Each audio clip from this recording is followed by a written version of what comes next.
শিম খেতে যারা পছন্দ করেন না তারা শিমের এই রেসিপিটি একবার বানিয়ে দেখতে পারেন। খেতে কিন্তু অসম্ভব সুন্দর হয়। নমস্কার বন্ধুরা, কিচেন অপশনটাই চ্যানেলে আপনাদের স্বাগত। আজকে এই রেসিপি শিম ভাপা। আমি 2 খণ্ড করে 8 থেকে 10টা শিম নিয়ে নিয়েছি। কড়াইতে বেশ খানিকটা তেল বসিয়ে দিয়েছি। তেলটা গরম হয়ে গেলে শিমগুলোকে তেলের মধ্যে দিয়ে দিলাম। আর পরিমাণ মতো এর মধ্যে হলুদ দিয়ে দিলাম। এখন এপিট ওপিট করে একটু ভেজে নেব। শিমগুলো যখন এরকম হালকা লাল হয়ে আসবে তখন অন্য পাত্রে তুলে নেব। ওই একই তেলের মধ্যে একটা মাঝারি সাইজে পেঁয়াজ কুচি দিয়ে দেবো। পেঁয়াজটাকেও ভালো করে ভেজে নেব।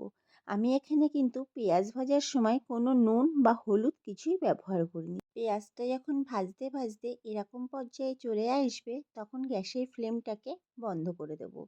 চলুন একটা মশলা তৈরি করে নিই। এখানে একটা মিক্সির ছোটো বাটি নিয়ে নিয়েছি।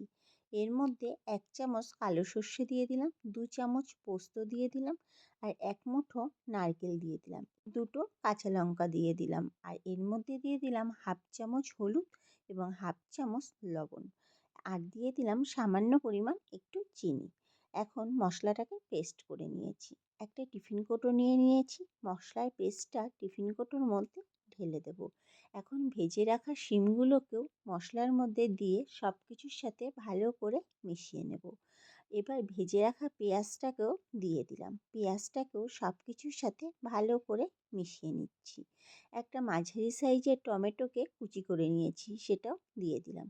মশলার বাটিটা ধুয়ে সামান্য পরিমাণ একটু জল দিয়ে দিলাম। এখন সব কিছু আবারও ভালো করে মিশিয়ে নিলাম। 4 কোয়া দিয়ে দিয়েছি রসুন। এই রান্নাটায় এরকম কাঁচা রসুন ব্যবহার করলে খেতে কিন্তু অসম্ভব স্বাদ হয়। আর দিয়ে দিলাম বেশ খানিকটা কাঁচা সর্ষের তেল। আবারও সব কিছু মিশিয়ে নিয়ে উপর থেকে দিয়ে দিলাম কয়েকটা চেরা কাঁচা লঙ্কা। আমার টিফিন কৌটোটা সম্পূর্ণ রেডি হয়ে গেছে। এখন ঢাকনা আটকে দেবো। কড়াইতে বেশ খানিকটা জল বসিয়ে দিয়েছি।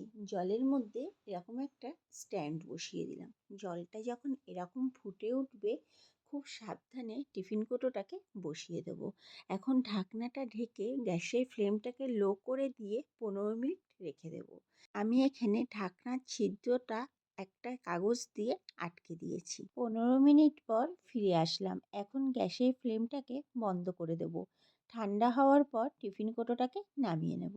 আমি এখানে ঠান্ডা হওয়ার পর টিফিন কৌটোটাকে নিচে নামিয়ে নিয়েছি। চলুন এখন খুলে দেখা যাক। দেখুন কত সুন্দর ভাপাটা হয়েছে। তৈরি হয়ে গেল একদম সহজ পদ্ধতিতে দুর্দান্ত স্বাদের শিম ভাপার রেসিপি। গরম ভাতের সাথে এই রেসিপিটি পরিবেশন করে দেখতে পারেন। খেতে কিন্তু ভীষণ ভালো লাগে। একবার হলেও বাড়িতে তৈরি করে দেখবেন। ভিডিওটি ভালো লাগলে আমার চ্যানেলটিকে সাবস্ক্রাইব এবং ফেসবুক পেজ থেকে যদি দেখে থাকেন পেজটিকে ফলো করে দেওয়ার অনুরোধ রইল। দেখা হচ্ছে নতুন একটি ভিডিওতে।